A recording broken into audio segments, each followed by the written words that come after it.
Hey, please subscribe. Thank you. I know you guys have been asking me where the podcast is, when I'm coming back to TV, and I'm not talking about my haters who are going to be on here like, nobody's asking that. Nobody asked you that. You made that up. All you do is lie. Da, da, da, da. I'm talking about the people that genuinely support me. Right? It's so cute. South 187, thank you. So unbothered and nonchalant. Yeah, I do care, pure honey, what people say, because it's hurtful, and you guys know I'm super sensitive and emotional. But there is a side to me that just doesn't give an F. Anywho, so I'm not here to address the people that don't like me for no reason, who've never met me, never had a conversation with me, never been to my home, don't know my family, but swear they know me, so they think I'm just this terrible person and mother. I'm talking about the ones who have followed me, used to be on live with me and Stinky, who have given him V-Bucks, all the things. You guys let him stay up late, all you internet aunties. I'm like, oh, well, he doesn't have to go to bed. Da-da-da-da. All the internet aunties, okay?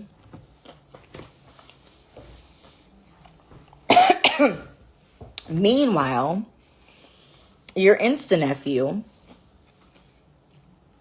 is 15. And he's going to be 16 in January. He already thinks he doesn't have to answer the phone when he's not with me. He has a mustache and leg hairs. Do you hear me? He's gone through puberty. He gets little pimples.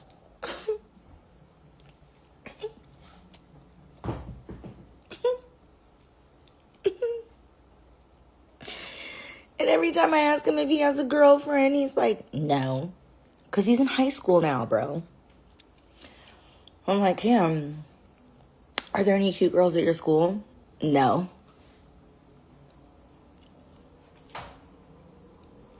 And I know he's lying. And and I know why he's lying to me, right? I'm not like my parents. I'm not going to be like, oh, all he does is lie.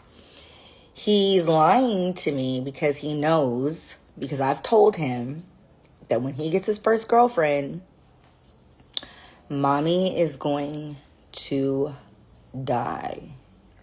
I told him I was going to cry. Last night, I was hugging him, and he's like, I said, oh my goodness, every time you come back, I just could cry. He's like, oh my God. He's not good with emotion. He's like my cousin Stevie Mackey. Like, if you cry to Stevie does you like this. Yeah, I'm telling you. Singing will make it all better. So, like, Stevie's cure for everything is singing. Cameron's cure is just don't break down. And I'm like, he was never like that. I always made him feel comfortable enough to, like, cry. And I remember my dad, my mom, myself, Drew, my sister, and 80, we had this conversation with Cameron. And this was during, like, the April era. And he had been under so much pressure. And his dad kept telling him he had to lie and all this stuff. So my dad had a conversation with Drew and said, we're going to meet at Moniece's house and during her week with Cam, and you're going to have this tough conversation with your son. And we had the conversation with him, like, if you need to cry, crying is not girly, it's not gay, it's not something that boys and men don't do, and if you ever feel hurt by anybody, the people you're looking at in this room are your safe place. So if it's mommy that hurts you, you can tell anybody else in this room. If it's your dad that hurts you, you can tell anybody else in this room. If it's Michi, my mom, that hurts you, Pappy, my dad, Auntie Candy, my sister, AD, at the time, my partner, that hurts you, anybody else in this room, you can tell them. And you won't be in trouble. And we will always believe you. So the fact that he's so weird with emotions now is like crazy to me. I'm like, Kimmy, as we approach your 16th birthday, mommy just cannot handle this big boy. It's just crazy.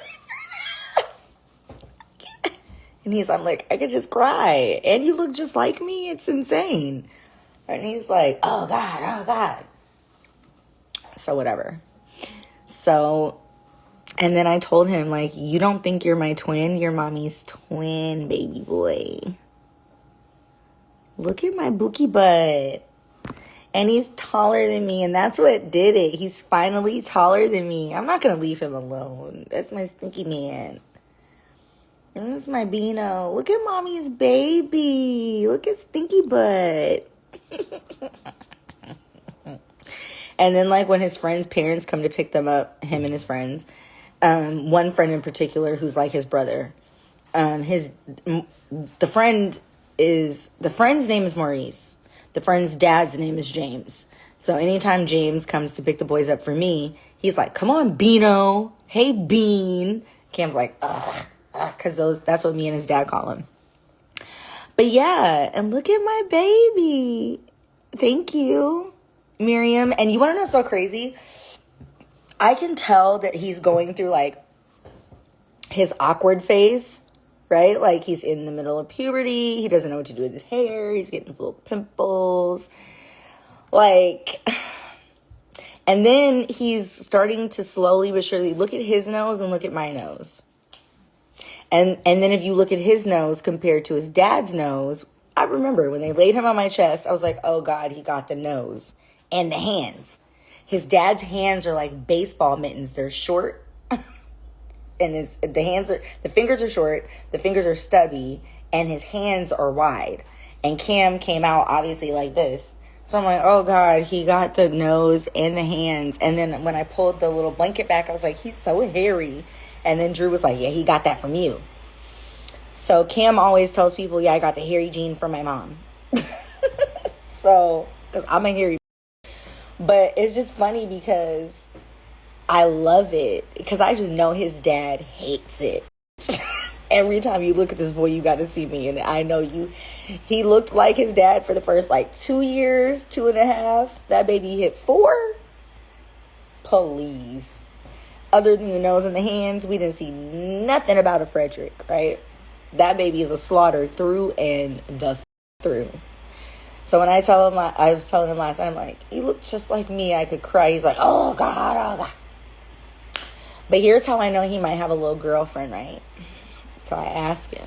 I'm like, I said, Stink, you do know that sex is a part of life. And it happens for everybody. He's like, yeah, I know. That's how I got born. He's like, and you lied. I'm like, here we go. What did I lie about now? He's like, you and Pappy, my dad, told me that sex only married people kiss and do sex. But you were never married to my dad. What do you say at that point? Like, you're fully busted and molded, right? So, long story long. I'm like, okay, well, it happens, and it's part of life, and you're getting older, and you're going to start feeling things, and that's normal, and you might not want to talk to me, and maybe you don't want to talk to your dad, but, you know, you can talk to Pappy. Anything that you've ever talked to Pappy about, he's never told me, because it's always been healthy and normal things, right? And he's like, I said, but Pappy would absolutely tell me if you were like, if you told him something that maybe, like, put you in danger or whatever. So as long as you're safe, Pappy's not going to tell me. So you have options. And he was like, Mom, I know. And I was like, okay, but would you tell me if you got a girlfriend? And he was like, yes. And I'm like, okay. So then I asked his dad. I ran into his dad. And so I said, does my son have a girlfriend? Crickets. When I text his dad, I'm like, we could laugh, we could joke, we could tease each other, clown each other, joke each other. The minute I bring that up, that ignores me. When I see him in person, games, like I saw him at the barbershop, I'm like, he has a girlfriend? That nigga will literally, like, he does this, like, thing with his mouth, like, and then he looks the other way, like, there's something y'all aren't telling me. Because y'all know I'm going to break down in tears. And I'm going to beat his girlfriend's mom's ass.